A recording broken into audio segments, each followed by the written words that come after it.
The Detroit Lions quietly pulled off the most unthinkable move, really, of the offseason for the Lions. We look at the player acquisitions, we see what the Lions did well, and some things that went south. The Cam Sutton thing is like really unfortunate, but with Dan Campbell and Brad Holmes talking this week to the media, it really exposed what a move that we've kind of forgotten about that's really good. So if you're new to the channel, we'll talk all about it. If you're new to the channel, welcome.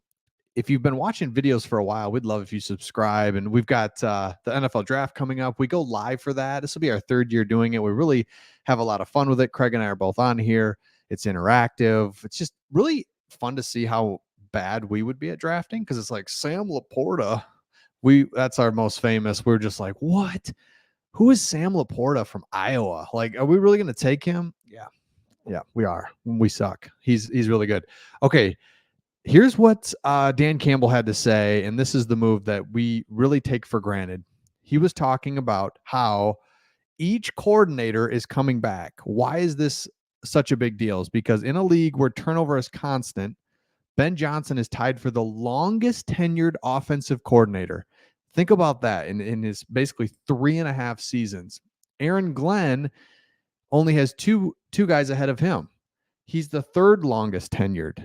This continuity really matters. It's a really good team that went to the NFC Championship game. So I know turnovers in change and new is very fun and exciting. But to have these guys both come back, both say, nah, I'd rather stay.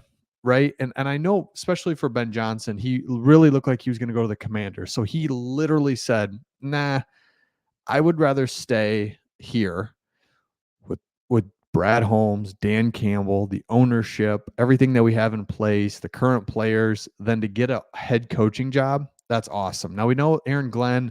We don't know if he was getting opportunities or if he would have taken one had he gotten offered. Don't really know how far down the line he got with a coach or coaching opening, but he too had a lot of interviews. Ultimately, decides to stay, and Dan Campbell said, "I think it's big. I think it's one of those things. It doesn't happen a lot. Usually things happen in a good or bad way by the time you hit 4 years. We're in a good position. That's a little different than teams have been in a good way. And it's great to have the continuity. It's big, all the things that we've been doing the last 3 years. And so you absolutely, like, duh, you can build on it. The more you do something, the better you get at it. The more you do something together, the more you get at the better you get at it. So this is like unthinkable to have a new regime. Dan Campbell came in 4 years ago, and to keep that, be successful, and those guys still hang around because everybody wants to take what the Lions are doing. Like, don't forget that, right? All these teams that are looking for coaches have problems in the organization, right? That's why their coach got fired. And so, like, how do we emulate what the Lions are doing? How they change culture, how they're winning, all the things that the Lions went from bad to good. So our coordinators are easy. Like, it's an easy decision to get our coordinators, and they continue to say, no, I love it.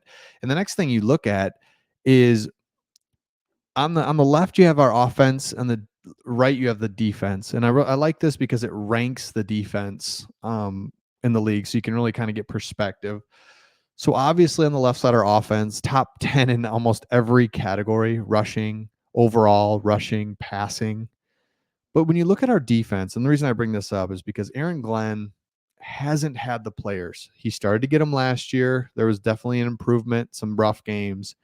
But now you had DJ Reader, you had some better corners. You're going to draft some people. Brian Branch in his second year, Jack Campbell in his second year. Aleem McNeil's really coming on. Aiden Hutchinson. I mean, there's starting to be players on the defensive side of the ball. So that's why this continuity is so important to bring Aaron Glenn back. I've defended Aaron Glenn.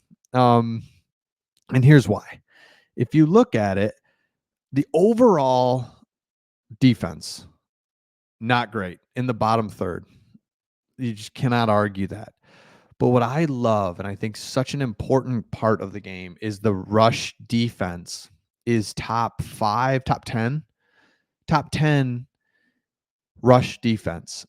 And when you can stop the run, yes, other things are happening. The teams threw on us for sure, and we'll get to that in just a second. But when you're stopping the run defensively, and running the ball offensively, you're going to win games.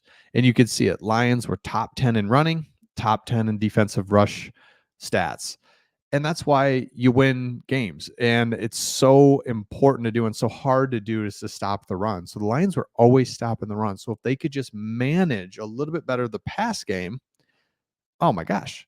Like this team, because we know offensively, I mean, it's just, and you don't want to say anything's a given, but offense just feels like, how in the world could St. Brown get worse? How could Sam Laporta get worse? Jahmyr Gibbs is just going to get worse. No, those guys are all going to get better. Offensive line seems to be intact. So offense is good. Defensively, if we can clean up these passing statistics right here, yards per pass, 7.5. That's not great. And then yards per game, 257. There was games that just got away from us and guys would be open and running wild. And it's like, yikes. So the continuity defensively is so important. Everyone wants Aaron Glenn fired. I don't think that was it. I think it's get him players, another year in the system. It'll be fine because they're stopping the run. They're doing good things and they play hard. And I mean, they play hard.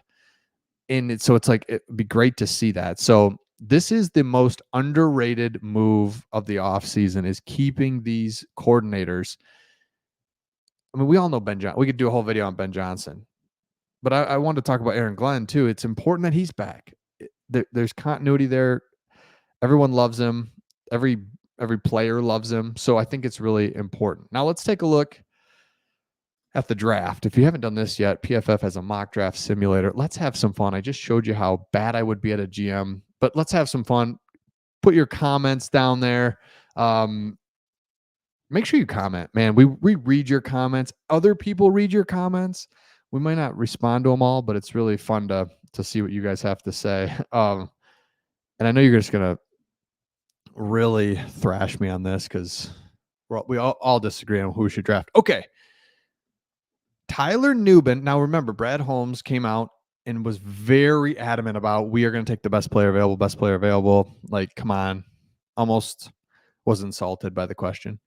Now there's Mitchell. See, this is the thing. He is not the best player available. He is a really good player and really exciting and fun.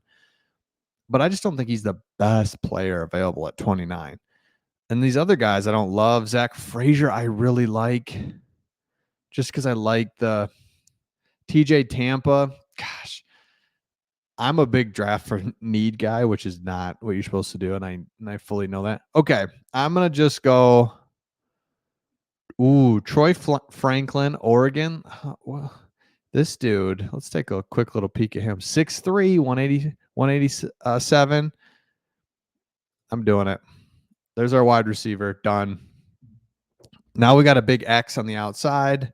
We got Jameson still, who's a little unproven, but we got a wide receiver. All right, Marshawn Nealon, defensive end. Now we've got young defensive end. We've had Charles Harris and just all these older Aquara brothers. Now we get younger on the outside. And then, ooh, I so badly want Blake Corum, but we don't need him at all. Like, if we needed him just a little bit, I'm going to take a tackle here.